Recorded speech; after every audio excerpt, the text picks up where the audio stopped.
മതപരിവർത്തനം ആരോപിച്ച് ബജ്രംഗ് ദൾ നൽകിയ പരാതിയുടെ അടിസ്ഥാനത്തിൽ മഹാരാഷ്ട്ര പോലീസ് അറസ്റ്റ് ചെയ്ത CSI വൈദികൻ ഫാദർ സുധീറിനും ഭാര്യ ജാസ്മിനും മകൾക്കും മറ്റു പാസ്റ്റർമാർക്കും നേരിടേണ്ടി വന്നത് പോലീസിന്റെ ക്രൂരമായ അവഹേളനവും മർദ്ദനവുമാണ്.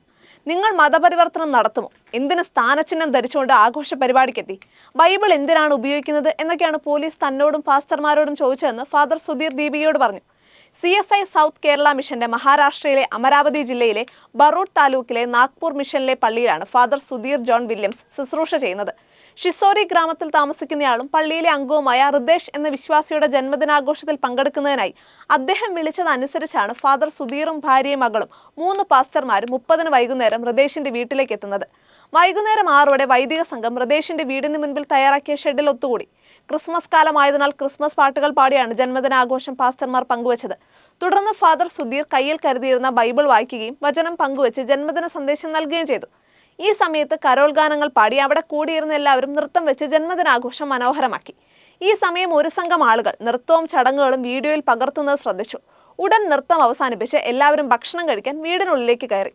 ഭക്ഷണം കഴിച്ചുകൊണ്ടിരിക്കുന്നതിനിടയിൽ 200ഓളം ആളുകൾ ഇരച്ചെത്തി. ഒപ്പം പോലീസും എത്തി. ഫാദർ സുധീറിനെയും മറ്റ് പാസ്റ്റർമാരെയും പോലീസ് ജീപ്പിലേക്ക് വലിച്ചെറിയുകയായിരുന്നു. ഫാദർ സുധീറിനെയും പാസ്റ്റർമാരെയും പലതവണ മർദ്ദിക്കുകയും ചെയ്തു. ചവിട്ടാനും ശ്രമിച്ചു. മനോഡ് പോലീസ് സ്റ്റേഷനിൽ എത്തിയ ശേഷവും മോശവും ക്രൂരവുമായ വാക്കുകളിലൂടെയാണ് ചോദ്യം ചെയ്യൽ നടത്തിയത്. വൈദികനും പാസ്റ്ററും എന്ന പരിഗണന പോലും ലഭിച്ചില്ല. നിങ്ങൾ എന്തിന് മതപരിവർത്തനം നടത്താൻ പോയി? എന്തിന് ബൈബിൾ വായിച്ചു? എന്തിന് ക്രിസ്ത്യൻ പാട്ടുകൾ പാടി? നിങ്ങൾക്ക് എവിടെ നിന്നാണ് പണം എന്നൊക്കെയാണ് പോലീസ് ചോദിച്ചത്. ഞങ്ങൾ ക്രൈസ്തവരാണെന്നും മിഷൻ പ്രവർത്തനത്തിനാണ് എത്തിയതെന്നും ഹൃദേശ് എന്ന വിശ്വാസിയുടെ ജന്മദിനാഘോഷത്തിൽ പങ്കെടുക്കുന്നതിനായിട്ടാണ് വിളിച്ചതെന്നും ഫാദർ സുധീർ പോലീസിനോട് പറഞ്ഞു. ഹൃദേശിനെയും കസ്റ്റഡിയിലെടുത്ത പോലീസ് ഹൃദേശും ഫാദർ സുധീറും തമ്മിലുള്ള ഫോൺ കോളുകളും പരിശോധിച്ചു. ഒടുവിലാണ് പോലീസിന് മതപരിവർത്തനമല്ല എന്ന് മനസ്സിലായത്. തുടർന്ന് ഒരു രാത്രി പോലീസ് സ്റ്റേഷനിൽ നിർത്തിയ വൈദിക പാസ്റ്റർ സംഘത്തെ 31-ന് കോടതിയിൽ ഹാജരാക്കുകയായിരുന്നു. പോലീസ് സ്റ്റേഷനിലേക്ക് കൊണ്ടുപോയ സമയത്ത് ഹൃദേശിന്റെ വീട്ടിലേക്ക് പോകാൻ ഉപയോഗിച്ച വൈദിക സംഘത്തിന്റെ കാറ് കത്തിക്കാൻ ബജ്രംഗ് ദൾ സംഘം ശ്രമിച്ചു. കാറിനുള്ളിലെ സാധനങ്ങളെല്ലാം മോഷണം പോയി. പോലീസ് നിഷ്ക്രിയരായി നിന്നതേയുള്ളൂ. ജാമ്യം ലഭിക്കത്തക്ക വിധത്തിലുള്ള കേസുകളാണ് ചുമത്തിയതെങ്കിലും ചിലർ ഇതുവരെ വിശ്വസിച്ചിട്ടില്ല. അവരിപ്പോഴും മതപരിവർത്തനം നടത്താൻ വന്നു എന്ന വിശ്വാസത്തിലാണ്. പോലീസ് പലതവണ പറഞ്ഞെങ്കിലും അവർ വിശ്വസിച്ചിട്ടില്ലെന്ന് ഫാദർ സുധീർ ദീപികയോട് പറഞ്ഞു. മതസ്പർദ്ധ ഉളവാക്കുന്ന തരത്തിലുള്ള പ്രസ്താവന നടത്തുക, മറ്റു മതങ്ങളുടെ വികാരങ്ങളെ വ്രണപ്പെടുത്തുക തുടങ്ങിയ വകുപ്പുകൾ ചുമത്തിയായിരുന്നു കേസെടുത്തത്.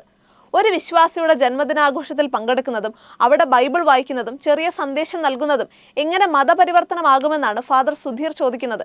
മുൻപും പല സ്ഥലങ്ങളിൽ വെച്ച് ബജ്രംഗ് ദൾ ഭീഷണി ഉണ്ടായിട്ടുണ്ടെന്നും ഫാദർ സുധീർ പറഞ്ഞു. ഇത്തരം അക്രമി സംഘത്തെ നിലയ്ക്ക് നിർത്താൻ ഭരണകൂടങ്ങളാണ് തയ്യാറാകേണ്ടത്.